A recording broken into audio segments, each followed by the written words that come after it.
practiced in about a week now because of finals. And it really hinders me because I know I should be practicing every day, but school gets in the way so much.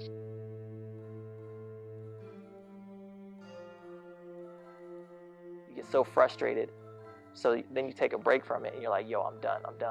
But then you always end up coming back because it's like you have that passion for it, because it's like, I love doing this. I have no set style, and I like to keep it that way because I feel like I'm boxed down if I have a set style. At that very moment in time, I feel like the struggle's not worth it. I'm like, ugh, why am I doing this? I know why I'm doing it, but then I ask myself, why am I even trying this hard? I'm doing it, I should be happy. Why am I trying this hard? But at the moment, it's not worth it.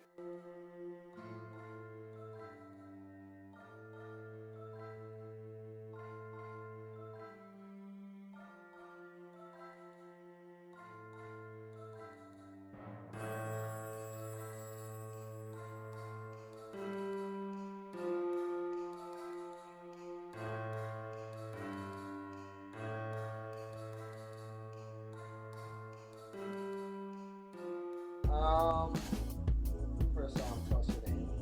Ariel O'Neal. Okay, Ariel O'Neal. What is your art? I play the fiddle, the guitar. I've been playing for about 10 years now. I'm trying to learn everything. Right now I focus on this jazz, R&B, and a little bit of rock.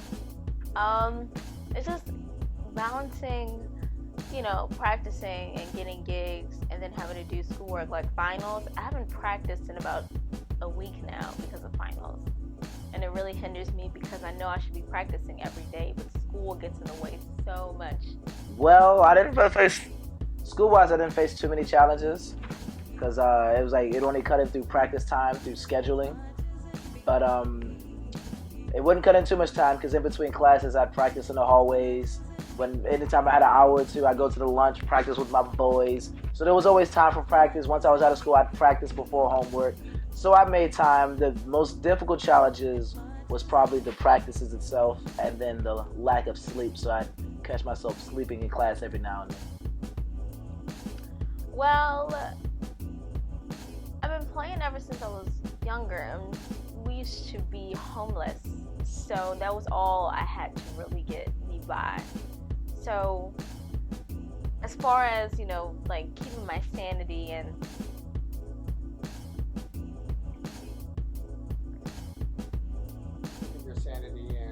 keeping my sanity and, from crying and, just to keep me happy, that's what I had. And I practice all the time. It's my baby. So playing the guitar was your escape? Yeah. And, it was fun. Skilled in numerous forms of poetry and hip-hop. I started back when I was maybe actually 3 or 4 years ago. A couple of my friends in Miami, they was doing music. I was very interested. I thought they were very talented. And one day, I guess they were writing a song and they was like, yo, you want to do it? I was like, never done it before. It's kind of hard. They was like, nah, it's simple. So pretty much they got me involved. They showed me how to write stanzas, taught me what a verse was, how to natural flow, freestyling, all that, the whole thing. So all in all, after they broke down the basics, it took me about maybe a year and a half for me to actually develop my own natural rhythm, my own natural flow, and get a grip on writing and actually integrating that into actual, full-length songs for future projects, for music videos and stuff like that. Why is art so important? Let's see, I've been doing art for as long as I can. I scribbled on walls as a kid, so everyone's done that, but to take from scribbling to still life, to portrait, to sculpture, to graphic design, it's all those steps that lead up to being the artist that I want to be, because I've gone through what I've gone through. I remember when I was, seven or 8, around that time, I was still in prep school in Jamaica. We don't have middle school. prep school, high school. And I remember going to one of my mom's teacher friend's art class. And I sat in her art class and I outdrew every single last one of her students at the age of 7 or 8. And these were 14 and 15-year-olds. I am a writer of various sorts. I write prose, a little bit of poetry, a lot of comedy. I've been trying to write stand-up material, and I've written a couple comic books as well. None of it's been published. It is so hard to get your work published. There's so many hoops that you've got to go through to get your product read by anybody who can actually put it out there in the world. You have to get an agent. In order to get an agent, you have to do this thing called a query letter. It has to be the best thing you've ever written, and it's very, very tough to get published. Challenges I personally face, inspiration, software, canvases in a sense is what I want to do it for.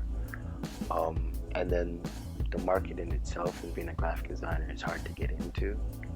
So facing that challenge alone, that is my biggest challenge per se. All the others are a little bit minuscule, but the biggest one is breaking into the graphic design world. So it's not the aspect of doing it, but actually have a career in it per se. Yeah, I mean, I can do it as long as I want to. I can freelance if I want to. I can say, oh, I'm a graphic designer, but to be a graphic designer, you have to breathe graphic design. You have to sleep graphic design. So it becomes not just a career, but a way of life in a sense. So getting into that way of life from early sets the pace of what you can do after. It's my life. Breaking's probably the most. It's probably the most important thing in my whole life. Like, there's family, there's God, but as far as something that I have my own is breaking. Breakings comes before anything. Like, sometimes breakings come before family events, friends, birthday events, on certain occasions. Like, there's times they're like, all right, we're gonna go see grandma. We haven't seen her in 2 years. Oh, I can't. I gotta jam this Saturday. It's like, I shouldn't, but I put it a lot before a lot of things. So it's everything I have. If I didn't have breaking, I'd be sitting in a house somewhere, living off my mother. So with see your challenges were money. Actually sitting down to practice, because who really likes practicing? So actually sitting down to practice. I have 8 siblings, so that I have a job. So it's just balancing all these things. Are you the oldest sibling? I'm the second oldest. You're the second oldest. So you got school, you have work, plus I assume responsibilities over some of your siblings. Yes. Yeah. So I mean, I try to balance it as best as I can. That's all I can do. This idea that I heard from Jerry Seinfeld in some interview, where he talks about not breaking the streak. It's an idea for writers or really any creative endeavor. If you force yourself to sit down and do something every day for, say, a month without ever taking a break, sit down for an hour every day and just write something, anything. After that month, that ritual will become a habit instead of something you have to force yourself to do. And I've tried to do this before, but life and school keep getting in the way. So, yeah, maybe once I'm out of here, I'll be better at it. But yeah, just forcing myself to actually write is the biggest challenge. And, I don't really know how to deal with it, honestly. Personally, it's worth it. You feel some satisfaction, even if you gain a little bit of recognition from somebody. Like, even if, one artist, you put your music out to one artist. If you put your music out to one artist and then he's like, I heard it, it's dope.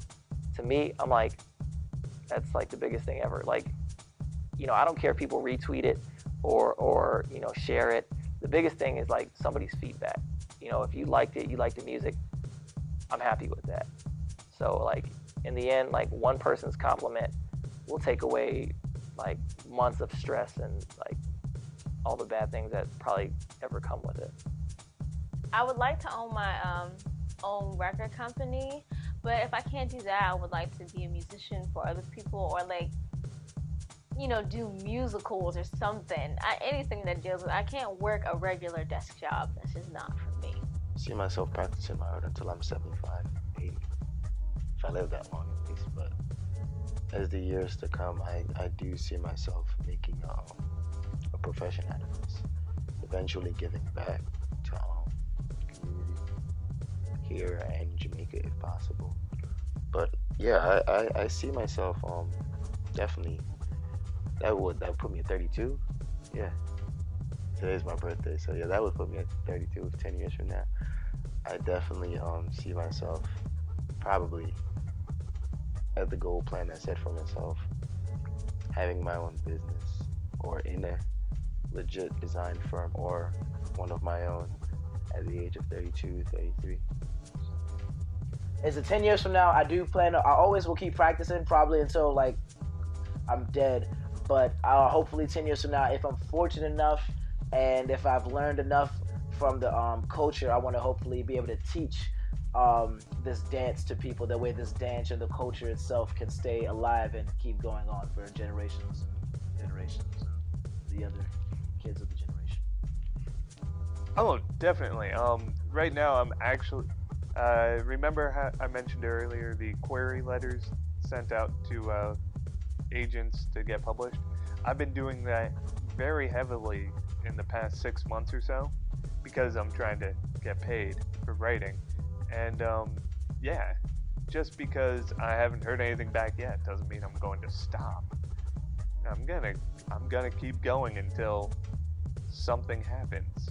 The most challenging thing is working with people, because people feel that they're bigger than what they are.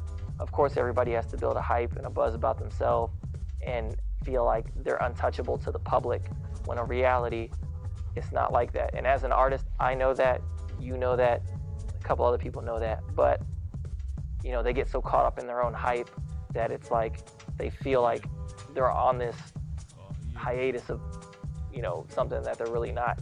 And and in the end, I'm just like, okay, I dig your music, I think you're dope, I want to do a track together. And it comes down to, hit my manager up, and I'm just like, if you're an artist, and you love what you do, what's so difficult about that? Just anything with it. Guitar just opened a whole new world to me. Because, people try to raise their children to go, get up, work for somebody and get your money, you'll be okay. I don't want to work for anybody. I just want my guitar to do the work for me, and I want to have fun with it. And if I can't do that, just work in music or something else, because I'm not sitting in the office. I'd open a studio, I'd teach, I'd become a band director, anything. I'm not working in the office, ever. If I could physically unable to break anymore, I would have to be paralyzed from the neck down. I've met many different people who have had like no legs, still break dope, no arm.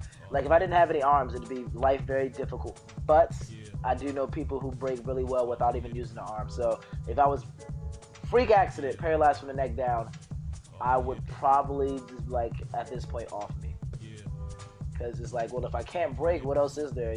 To me, it's like if I can't break, what else is there? There's other things, but breaking's like, that's my sole thing. And like I said, I have to be paralyzed from the neck down, and who wants to be sitting around with a head all day? Be a rule bender, just go for it. Don't always fit to the conforms. I mean, Picasso didn't. Michelangelo didn't. Just to name a few great artists, they didn't fit the mold. So aspire to be something greater than what you are. Like, no one's going to be like, oh, you need to stop doing this, you need to stop doing that. If they do tell you that, it's out of sheer jealousy. Like I said, you are your own worst critic. Listen to your professors.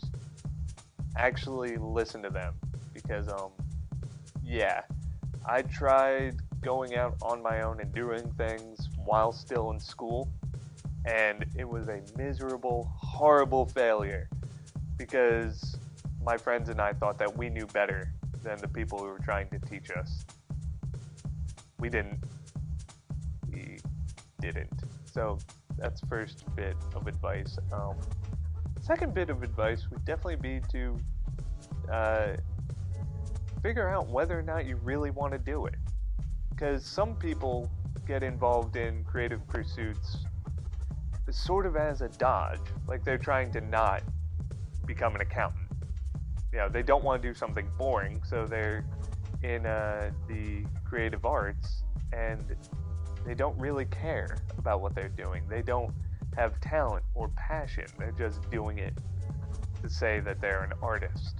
So my advice is make sure that you actually want to do what you're setting out to do instead of doing it just because it seems cool.